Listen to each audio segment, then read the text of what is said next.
ایک ایتھیسٹ ہے, اس نے یوٹیوب پہ کلپ بنا کے ڈالا کہ یہ حضرت عیسیٰ علیہ السلام اور موسیٰ علیہ السلام ان نام کی کوئی شخصیات آئی نہیں ہے, یہ تاریخ کا بدترین جھوٹ ہے.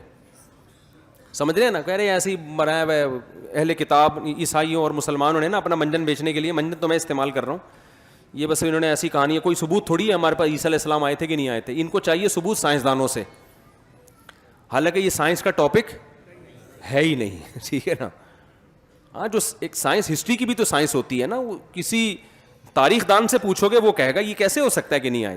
تو میں نے اس سے کہا, میں نے کہا دیکھو بیان میں نے بات ریکارڈ کروائی کہ یہ جب انسان پاگل ہوتا ہے نا تو کتنا پاگل ہو جاتا ہے.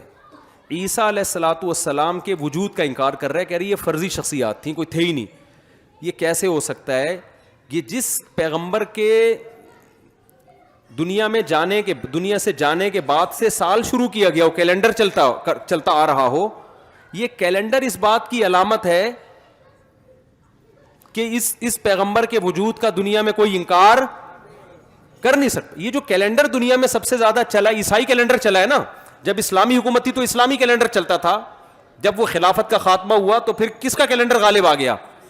عیسائیوں کا کیلنڈر. تو ہم جب کہتے ہیں 2022, اس کی ابتدا کہاں سے ہو رہی ہے؟ حضرت عیسیٰ. عیسائی کہتے ہیں وفات سے, ہم کہتے ہیں آسمانوں پہ اٹھائے جانے سے. وہ کیلکولیشن میں غلطی ہوئی ہو نہیں ہوئی ایک الگ ٹاپک ہے, لیکن جس پیغمبر کے اتنی بڑا تاریخی واقعہ ہے, بھائی تھوڑا سا بچوں کو چپ کرا لے تھوڑا سا, تو جس پیغمبر سے ایک منسلک ہے ایک چیز, اسی پیغمبر کے وجود کا انکار کر رہے ہیں.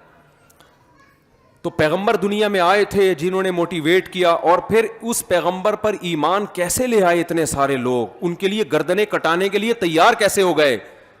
کسی جھوٹے شخص کے لیے, اتنے جھوٹے شخص کے گرد اتنی بڑی انسانیت کبھی بھی جمع نہیں ہو سکتی, کبھی بھی جمع نہیں, اور اتنی قربانی نہیں دے سکتی.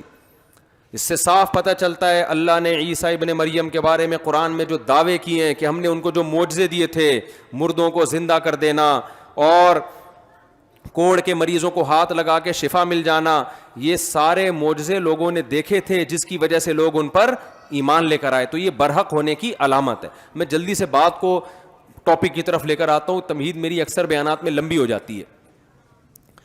تو میں آپ سے عرض کر رہا تھا, دیکھو بھائی آپ تاریخ بھی پڑھو گے آپ کو اسلام کی حقانیت نظر آئے گی. ہمارے جو دینی کتابیں ہیں نا, جو اسلامی لا جو خلافت عثمانیہ میں چلتا تھا, آپ حیران ہو گئے, اس میں بعض کتابیں عیسائیوں نے لکھی ہیں. ایک دن کیا ہوا, ہم نے ایک عربی میں کتاب دیکھی جو اسلامی فقہ ہے نا, تو کتاب پہ رائٹر کا نام لکھا ہوا ہے کوئی کرسچن. ابے میں نے کہا یہ تو اسلامی فقہ ہے, قرآن و حدیث سے جو مسائل اخذ کیے گئے ہیں, اس کا رائٹر غیر مسلم کیسے ہے؟ پتہ یہ چلا کہ اسلامی خلافتیں تھیں نا, تو قانون کی تو ضرورت تھی, تو غیر مسلم وکلا بھی, وکیل غیر مسلم بھی ہوتے تھے. جیسے آج ہم انگریزی قانون کی کتابیں لکھتے بھی ہیں پڑھتے بھی ہیں, حالانکہ ہم تو مسلم ہیں نا, لیکن باپ ہمارا کون بنا ہوا ہے؟